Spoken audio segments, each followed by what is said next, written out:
What is going on, Texas Rail fans? I'm Rail Fan Ryan, and this is Texas Rail Fan 21 coming to you live for the first time in Allen, Texas. I got a special guest here today. We got Mr. James Conductor on hand. Say hello to my viewers. Hi. We are out seeing. We're gonna see my old friend in steam locomotion that I haven't seen since 2001, and believe it or not, that was in Williams, Arizona. So let's dive on into the video. Before starting the video, I'd like to start things off with some photos of steam locomotive number 19 at the Frisco Heritage Center. This was my first stop to seeing various railroad museums. I did not take any videos, unfortunately, but I did take some good photos of the engine, tender, and caboose. A lot has changed since I last seen this locomotive. She is now fenced off and you can't go close anymore. And to conclude these photos, here's a photo of me in front of the locomotive taken by my good friend Mr. James Conductor. Now we can begin the video. Let's jump ahead to Allen, Texas, to seeing another locomotive which is also an old friend and sister to this locomotive. What you're looking at is former Lake Superior and Ishkameen Tuedo number 20. Now the last time I saw this locomotive, it was on display at the historic depot in Williams, Arizona. And that was my one and only time I went on the Grand Canyon Railway. And this was behind her sister locomotive number 18, which is now in Pennsylvania at the Cole Brookdale Railroad. But seeing this engine for the first time just brings up a lot of memories back. Seeing it for the first time in a long time, you mean? That's what I meant, first time in a long time. Yeah. But the City of Allen has done a great job restoring this locomotive. What I'm really surprised is the fact that they bothered to actually keep the pilot steps in place, because on 19 they cut them and made them really short and stubby for some reason. Well, they did a good job regardless. Yeah. Hopefully they'll get a bell rope on this locomotive.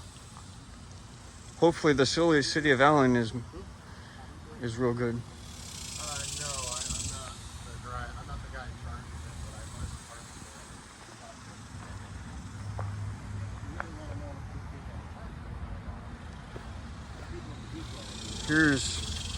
I'm going to try to get this zoomed in. For those of you who want to read this, pause the video if you want to read the history of this locomotive. I'll leave it on for the next minute.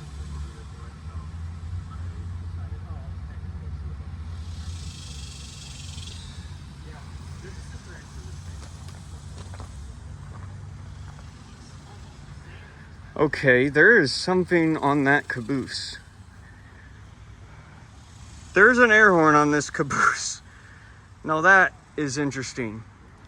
Although it's not facing the correct way, a horn wise.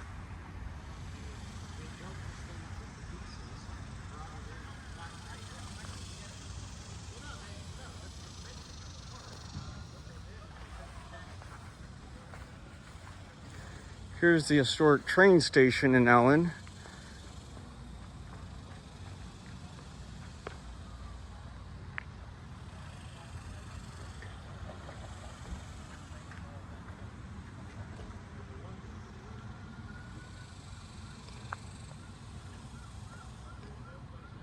Here's the history of the depot. Pause the video if you want to read about the history. And here's the historic marker. Let me see. Zoom in a little bit more. Pause the video if you want to read the marker. All right.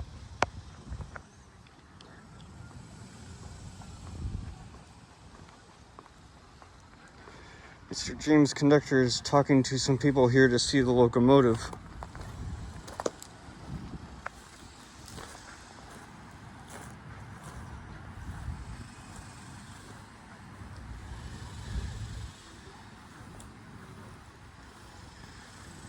Man, it's been a long time since I've seen this locomotive.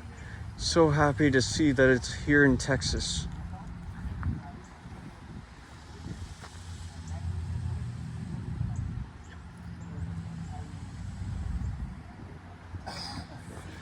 And last time I saw her rods weren't put together. The drive rod was this. It's going to be hard to talk. Those are the driving rods that go to the wheels. That's the boiler, that's the smoke box, and behind that's the firebox. So you shove a coal into the firebox, it has a bunch of tubes that go to the boiler, the water. Water goes into the big dome. Golly, it's great to see her fully assembled. Last time I remember, the side rod was the only thing on the side of this engine. Basically pulling a big bar that goes all the way to the front, and it just opens up the inlets to the cylinders, which is what allows steam to go into them. And then it goes through this top one, and the bottom one, then it goes back out, and then exits out through the stack, and that's where you get that chucking position. Yeah, but the actual pressure comes here. The compressor. The pressure is in the boiler, and then it gets funneled through here. Yeah. It gets moved through there. Very amazing. That's the thing with railroad guys. We're never early, we're never late. We show up exactly when we need. That's fine. That's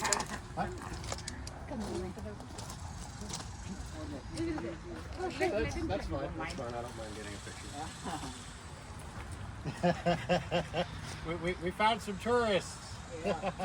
I can see that.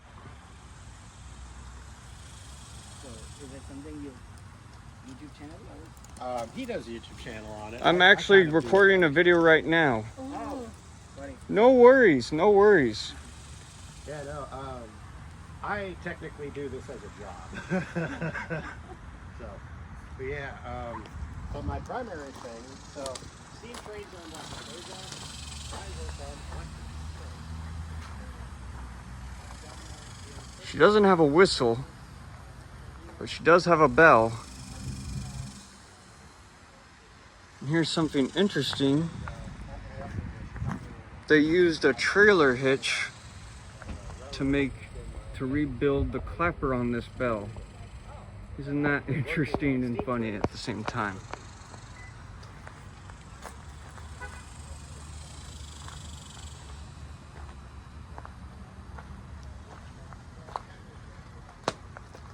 Right here, for those of you who don't know about steam engines, this right here is the ash pan.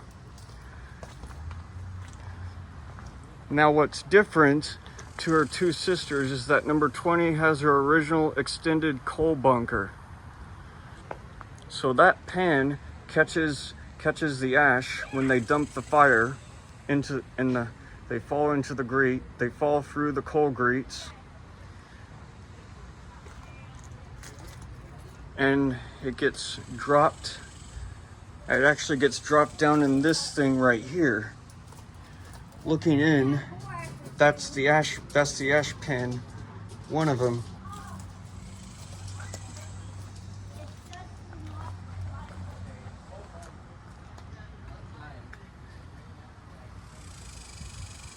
Golly, it's so great to see my old friend. Everyone don't go away. We are about, next stop will be another city to see another very special locomotive. So let's get on to that. Now we're in Anna, Texas, and once again joining me is Mr. James Conductor, and he is going to give us the early history on this engine, and you'll be surprised what this history is all about. So go ahead and take it away, James. All right, so the 201, originally numbered 205, if I have it correct in my head. This engine was originally ordered and built to run to help construct the Panama Canal, and it did so for a couple of years. It was originally built either in 1901 or 1902, one of the two. She was built to 5-foot gauge, and she had a slope back tender back then. She was coal powered at that point in time, and she was in charge, along with several other American and a few French locomotives, with, I'm trying to remember, with getting in building supplies and taking away used material when they were digging out the locks for the canal. They had a bunch of these little tool forger huts along the way. They looked like little shanty shacks that were inhabited by forgers. These guys, you know, like a blacksmith, they would make tools, spikes, whatever was needed out of raw material for the work crews to use. One of those tool forgers is my great-great-great-great-grandfather on my dad's side. And he saw this engine, or would have at the very least seen it during his time down there. My father is from Panama, so that's how I have this personal connection with this locomotive. The other connection I had with it was when they decided to bring this thing over here to Anna, and they were like, oh yeah, we have a mogul that was used to help build the Panama Canal. So I did a little research. I was like, oh shoot, that's the same one. So when they brought it down here, I was one of the many people historically consulted on the engine. They originally wanted to bring 2 Houston, Texas Central engines. They had 2 of them that they had an idea to get one or the other on private property, but they couldn't get them. And another one out in Louisiana that was also on private property that they just couldn't get. It was too old and too rusted.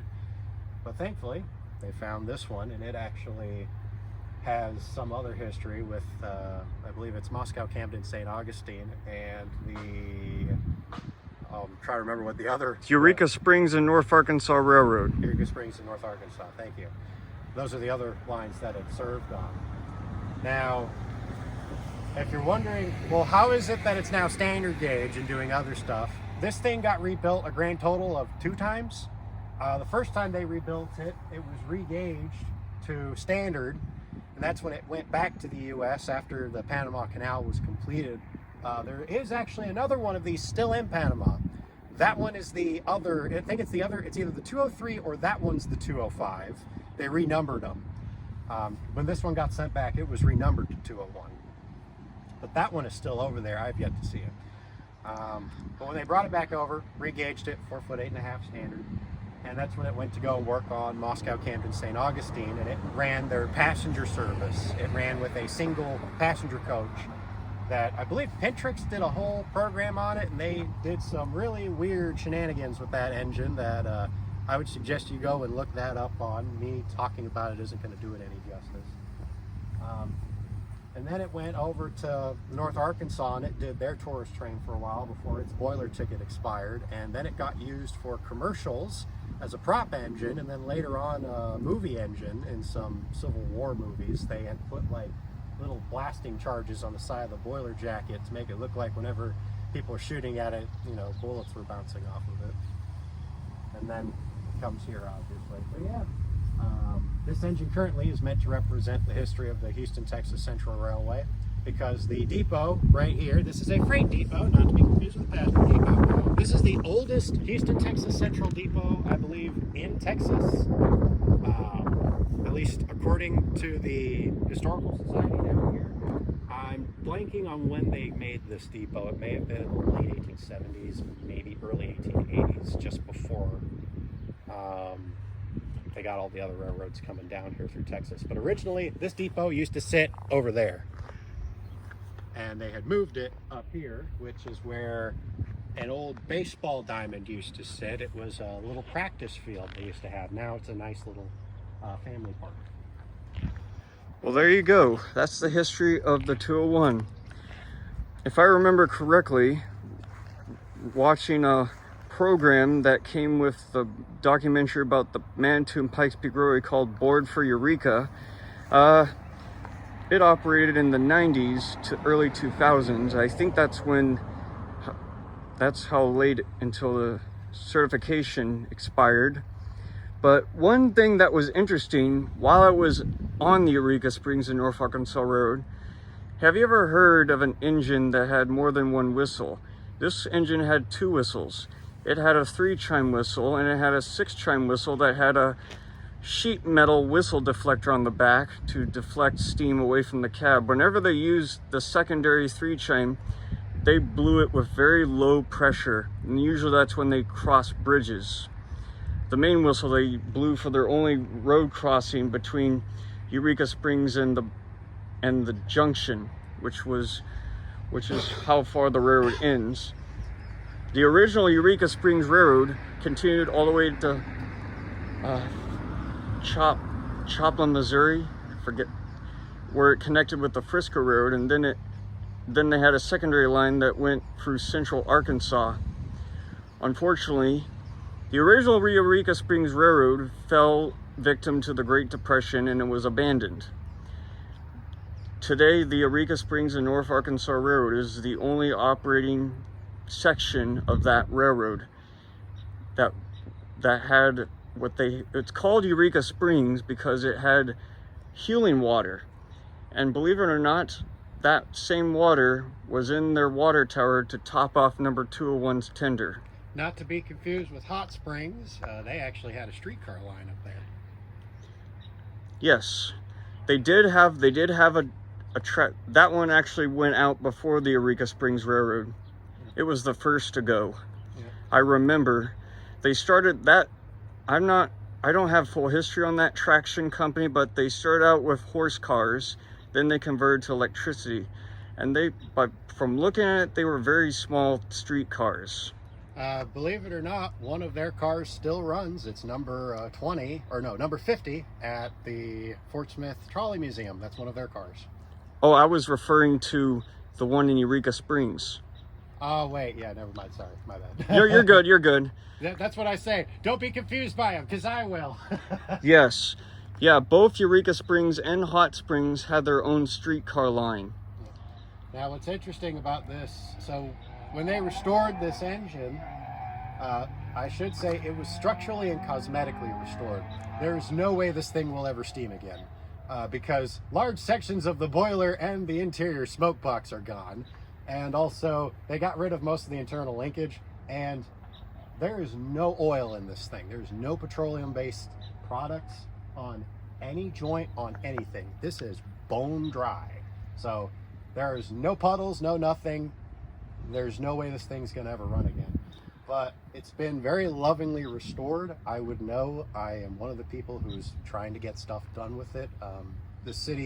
Technically the city owns it and takes care of it, but true custodianship is done and handled by the historical organization that helps run the museum, of which I'm a proud member of. I am their storyteller and steam historian. Or one of the steam historians. I also do the streetcar stuff because I used to have an interurban out here. Anyway, if you notice on top, that is not a safety valve. That is a pressure relief inlet. The boiler can be pressurized with air so that we can blow steam whistles on this thing. Eventually, when we get the original whistle back here and a few from my collection, we'll be able to sound this thing off on all major event days here in Anna. So, what about the bell? I'm curious to know about that. So that's not the original bell. That is actually it's either a Texas and Pacific or it's an MKT Express Engines bell. It sounds exactly like 3985's bell, the Challenger from Union Pacific. It sounds just like it, and it does move. And we do have a cord for it whenever we want to do stuff with it. We only do that for event days, though. We don't have that out here on the regular. Yeah, and, so we don't get anything taken. Yeah. Really cool thing, though, the entire cab of this thing's been fully rebuilt. It does have the water gauge glasses. It's got the tricock valve. It's got everything in there. It's even got the brake. We also have the throttle body, but the actual throttle itself is in the museum. We only put the throttle in there when people come and do photo charter tours with this thing. But it has everything in there. I should stipulate the second time this thing was rebuilt, it did gain an oil bunker. The tender has, I believe this is the third one it's had. Mainly because the oil bunker for it is gone. But it did used to have an oil well in there for it. But this is the third tender it's had. And if you look, the actual truck bearings on these are mismatched. They're not the exact same on both sides. I noticed that. Yeah, they're sort of mismatched. I like that because it's not perfectly symmetrical. But everything else wise is still fully hooked up on this thing, including all the brake rigging, which is what all of this stuff is under here. That is the brake rigging. When they moved this, And when we put it here, well, I shouldn't really say that. I wasn't there when they moved this. I was here before and I was here after they did everything. When they moved it, they actually had an airline hooked up to this and a backhoe, and they would very carefully let it just back itself down onto these tracks. The tracks that it sits on are, I believe, this is heavy 80-pound rail. The track that the DGNO runs on is like 15-pound rail. They're only allowed to go like, I think, 20 miles an hour on that, and this is meant for 80-mile-an-hour trains. So the track that a steam engine sits on to do nothing with is in better shape than an actual active Class 1. I find that hysterical. And for those of you who don't know, that line is operated by the Dallas, Garland, and Northeastern, which is now a part of the parent shortline company Genesee in Wyoming. Recently, they have come out with heritage locomotives, and they have a rebuilt Dash 8 that looks and sounds like a Conrail unit. Yep, pretty cool. And yes, if you are lucky enough to come here on the, I believe it's the 2nd and 4th Saturdays of the month, here to Anna, out to our little visitor center depot, you can get a tour of the cab if Eldon is here. He's the guy in charge of it. You have to ask very nicely, and you have to know exactly what you are doing if you want to come up here, because liabilities. Exactly. Which is why I'm one of the few people who's allowed up there regularly. But yeah, no, this entire thing's been totally cleaned. It's in an excellent condition, and it's probably one of my favorite static engines out here in Texas. Mainly because it's a living static engine. They do stuff with it. We actually can do things. My other favorite is Santa Fe 3423 and 3417, both Santa Fe Pacifics, both in 2 different towns. 3423 is at its own museum and temple right next to the Amtrak station, and 3417, aka the Spirit of Cleburne, that almost got to pull the Tarantula train if the Fort Worth and Western was able to get its hands from the city of Cleburne, is on display in Hewlin Park in Cleburne, Texas, and her whistle is located at the Dillon train depot, and every now and then they blow it under compressed air along with a 2-chime horn. Yeah, what's really cool over here, you see that little hole in the front? That's for the builder's plate for 201. That builder's plate is in the museum. So if you want to see that, go see the museum.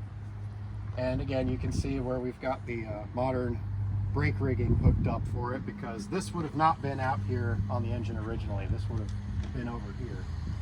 This one's been modified to do stuff, so this is interesting that this is a functioning engine that can actually work.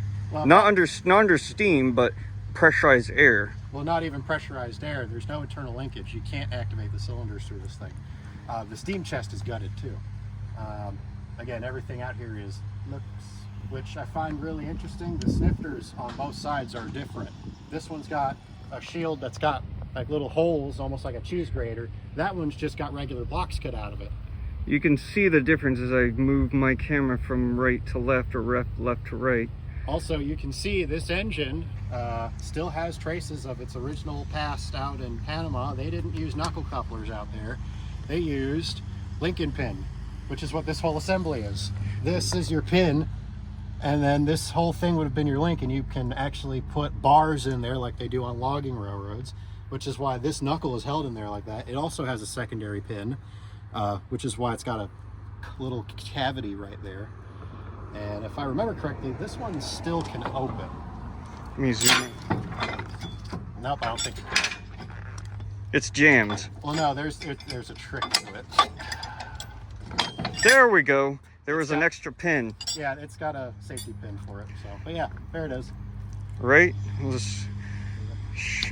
Now we can go ahead and close it. Oh, you gotta remove. There we go. Yeah, so. No, you're good. But yeah, and it's like that. Well, I should say it's not like that on the opposite tender. I believe that one's got like a fixed knuckle in it. Let me go double check. We'll walk around. Oh yeah, we got the shaded version. Okay, I think I know. Also, Now I'm gonna zoom in. That connection on the engineer's side, that is where the whistle would go. Yep, that's your valve for it. And for those of you who don't know, for those of you who are new to steam engines, that thing that is sitting directly behind the headlight as a steam turbine which generates electricity. It's called a dynamo. It's powered by steam and it generates electricity for the headlight, the backup light, cab lights, and various ground lights if this engine had ground lights. Yep, it's just got a, yeah, this one's got a single fixed pocket. It doesn't have that dual pocket like the front one does. So yeah. But still, it's a very unique engine. Again, I still can't get over the fact that the wheels on both sides are not the same. These ones have actual wheel wall wells. These ones are just straight up concave. It's very funny to me. Oh, the wheels are different. That's Yeah, interesting. it's got two different trucks. Yeah, they're not the same. Also, you can see evidence on how much this thing got squeezed around tight corners, because you can see the grooves that are worn into the firebox wall. Yikes. Yeah, they're right there. And you can see just how small these actual flanges are. That's like less than an inch. Right. These are very small. Usually they're about an inch to a inch and a quarter in height. These things just barely surpass. So this thing is very well run. In fact, the front drivers are the ones that are the taller ones. Rear one has the most worn out. I can see, I'll zoom in and see all that wear and tear. And you can see where there is, if you run your hand across the wheel, you can actually feel, this is if you've ever done stuff with cars, you know that tires wear out in this fashion. It's called feathering. It's where the actual different groove patterns are at different levels to each other, so it kind of has a texture to it. This is almost the same effect, but for a steel tire. Yes, the interesting thing, steam engine wheels are made out of iron, and the reason it's got a tire is because of the iron. They have steel tires, and by federal law, when these wear out, they have to get new ones made. And what they do, they put a burner ring around it to heat up the tire, which will expand it, and they slip it off the wheel. Then in reverse, to mount the new tire, they heat the tire and slip it onto the wheel. They hammer it in place and clamps into place, gripping the wheel tightly. Yep. And here I am doing my best Buster Keaton impression, sitting on the main drive rod between the wheels. But yeah, again, if you guys ever want to come out to Anna and see a genuine 100% authentic steam locomotive with a very rich history, both to Texas and beyond, this is the place to go. Well, I'm gonna go ahead and call this video. I hope y'all enjoyed this tour from my good friend, Mr. James Conductor. I will leave a link in the description to his YouTube channel. He does a series called Trolley Tuesday. You should check that out, as well as stuff that has to do with streetcars. I hope y'all enjoyed this video. Until next time, I'm Texas Rail Fan 21, and thank you for watching.